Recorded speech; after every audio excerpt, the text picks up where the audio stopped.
Thanks to Reddit user Jar Jar Jargon, we now have a fully updated list of all the Nielsen viewership numbers for Lucasfilm's attempt at TV shows. And here are the numbers. Jargon gave additional insight, stating that the finales of Andor Season 2 and Mandalorian Season 2 were the only times a Star Wars show topped the overall chart, and that both shows also succeeded in persisting in viewership, still making the charts the week after their finales. And these numbers take in all episodes of a show watched during a given week.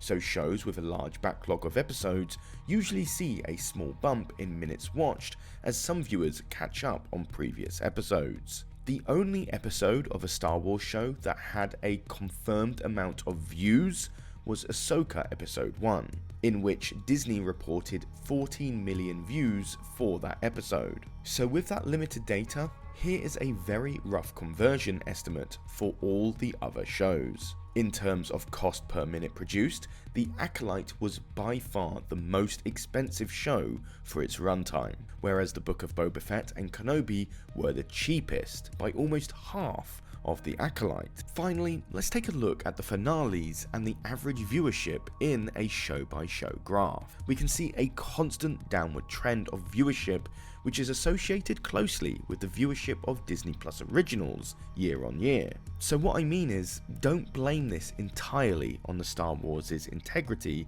as a brand, as this data closely associates to Disney Plus decreasing its presence on original content in comparison to Netflix or HBO. It was certainly an interesting 6-year endeavour by Disney, and it's probably the most creative we'll see Lucasfilm get in long-form storytelling for the medium. But for better or worse, I'm glad we got these shows, because I think it's been an expensive but valuable lesson for Disney and Lucasfilm. For more Star Wars shorts, you can check out this one appearing on the end screen now.